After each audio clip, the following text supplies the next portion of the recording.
বন্ধু, আপনার ঘুম ভোর ৩টা থেকে ৫টার মধ্যে ভেঙে যায়। আপনি কি রোজ এই একই সময়ে জেগে যান? তাহলে এই ভিডিওটি অবশ্যই আপনার জন্য। আমাদের শাস্ত্রে এমন ব্যক্তিদের সম্বন্ধে খুবই রহস্যময় তথ্য দেওয়া আছে, যা প্রত্যেকটি ব্যক্তির অবশ্যই জেনে নেওয়া দরকার। কেননা ভোর ৩টা থেকে ৫টার মধ্যে ঘুম ভেঙে যাওয়া কোনো স্বাভাবিক ব্যাপার নয়। এটি এক প্রকার ভগবানের সংকেত মনে করা হয়। যদি এটিকে আপনি আপনার একটি অভ্যাস মনে করেন, তাহলে আপনি ভুল ভাবছেন।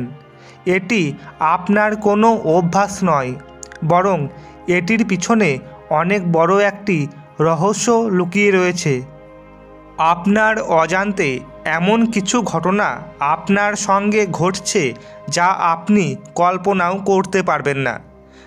বন্ধুরা, আপনারা হয়তো আপনাদের জীবনে ঘটে চলা এই পরিবর্তনের দিকে হয়তো আপনারা নজর করছেন না, কিন্তু আপনার আত্মা ও অন্তর্মন আপনার সঙ্গে কিছু অবাক করা ঘটনা ঘটাচ্ছে, যা আপনার এগিয়ে চলা ভবিষ্যতের সংকেত আপনাকে দিচ্ছে।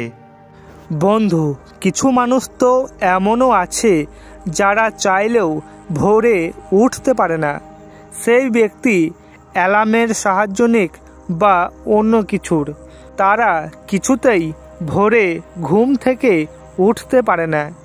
কিন্তু কিছু লোক এমনও হয় যাদেরকে জাগানোর কারো প্রয়োজন হয় না। তাদের ঘুম কারোর সাহায্য ছাড়া নিজে থেকেই ভেঙে যায়।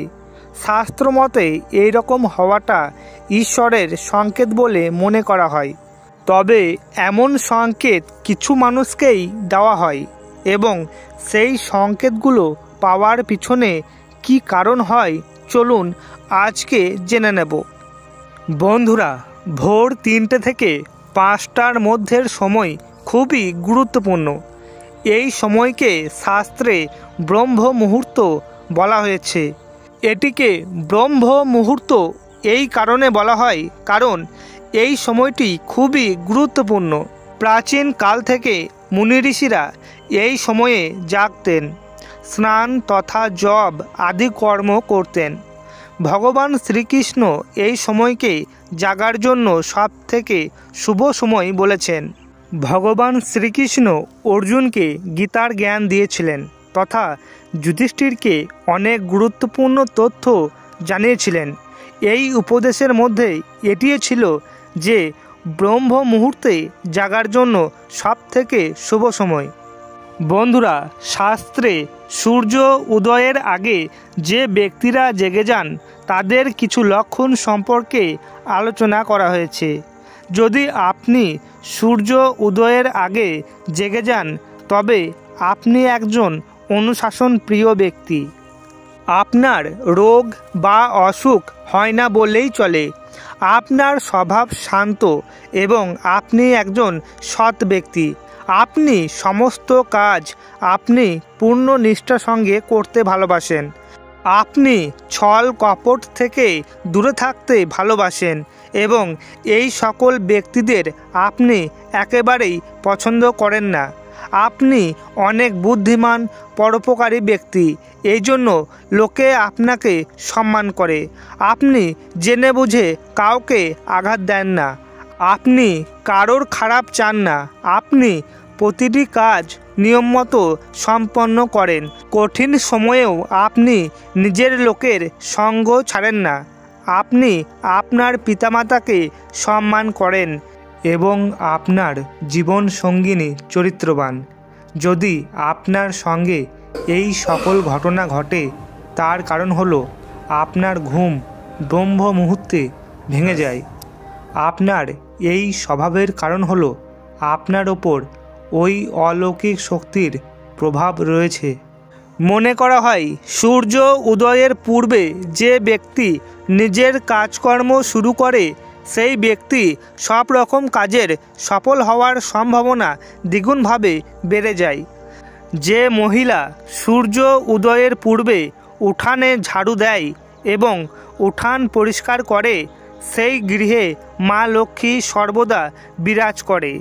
এমন গৃহে কখনো দুঃখ প্রবেশ করতে পারে না এবং সুখ স্থায়ীভাবে বিরাজ করে। সূর্য উদয়ের পূর্বে জেগে যাওয়া ব্যক্তি সূর্যদেবের বিশেষ কৃপা লাভ করে। সূর্যদেবের প্রথম কিরণ যে ব্যক্তির উপর পড়ে তার ভাগ্যের উদয় ঘটে। যদি কোনোদিন আপনার ঘুম ভোর 3টা থেকে 5টার মধ্যে ভেঙে যায়, তাহলে আপনার জীবনে কোনো বিশেষ পরিবর্তন আসতে চলেছে। ব্রহ্মাণ্ডের অলৌকিক শক্তিরা আপনাকে সংকেত দিচ্ছে যে এবার আপনার খারাপ সময় সমাপ্ত হয়ে ভালো সময় আসতে চলেছে। আপনার দুঃখ এবং দারিদ্রতা বিনাশ ঘটতে চলেছে এবং আপনার জীবনে সুখ শান্তি আসতে চলেছে। ভোরবেলায় ওঠার অর্থ ঈশ্বরের সঙ্গে নিজেকে সংযুক্ত করার সমতুল্য বলে মনে করা হয়। এই সময় দিব্য শক্তি তার চরম বিন্দুতে থাকে এবং মানুষকে এমন সংকেত দেয় যে তার জন্ম কোনো বড় কাজ সম্পন্ন করার জন্য হয়েছে। এমনটা মনে করা হয় যদি কোনো ব্যক্তির ঘুম মন্দিরের ঘণ্টা বা আওয়াজে বা ঈশ্বরের গান শুনে অথবা শঙ্খের আওয়াজে ভেঙে যায়, তবে তার জীবনে ঈশ্বরের বিশেষ আশীর্বাদ আছে। যাদের গৃহের সামনে সকাল সকাল গোমাতা আসে তাদের ভাগ্য অত্যন্ত গৌরবশালী বলে মনে করা হয়। মনের একাগ্রতার সঙ্গে এই সময় ঈশ্বরের চিন্তা করলে বড় বড় পাপ থেকে মুক্তি পাওয়া যায়। পদ্ম পুরাণ অনুসারে একটি মানুষকে জন্ম নিতে হলে 84 লক্ষ যোনির পেরিয়ে তারপর মনুষ্য জন্ম লাভ করতে হয় এবং মনুষ্য যোনিতে জন্মগ্রহণ করার পর সে যদি কোনো পুণ্য কর্ম না করে তবে আবার তাকে 84 লক্ষ যোনির চক্র পার করতে হয়। যতক্ষণ না সে ঈশ্বরের কৃপা লাভ করবে ততক্ষণ এই চক্র চলতেই থাকবে। এই মানুষ জন্মের অর্থ হলো নিজের কর্মের দ্বারা মোক্ষ প্রাপ্তি করা, কিন্তু কিছু মানুষ এই সংসারের ভৌতিক সুখ প্রাপ্ত করার জন্য এত ব্যস্ত হয়ে যায় যে তার ঈশ্বরের প্রতি কর্তব্য দায়িত্ব ভুলে যায়। বন্ধুরা, আপনারা যদি ভোর 3টা থেকে 5টার মধ্যে জেগে যান তাহলে কিছুক্ষণের জন্য নিজের ইষ্ট দেবতাকে অবশ্যই ধ্যান করবেন। ভিডিওটি যদি ভালো লাগে তাহলে কমেন্টে জয় শ্রীকৃষ্ণ অবশ্যই লিখবেন। এছাড়া চ্যানেলটিকে সাবস্ক্রাইব করতে ভুলবেন না।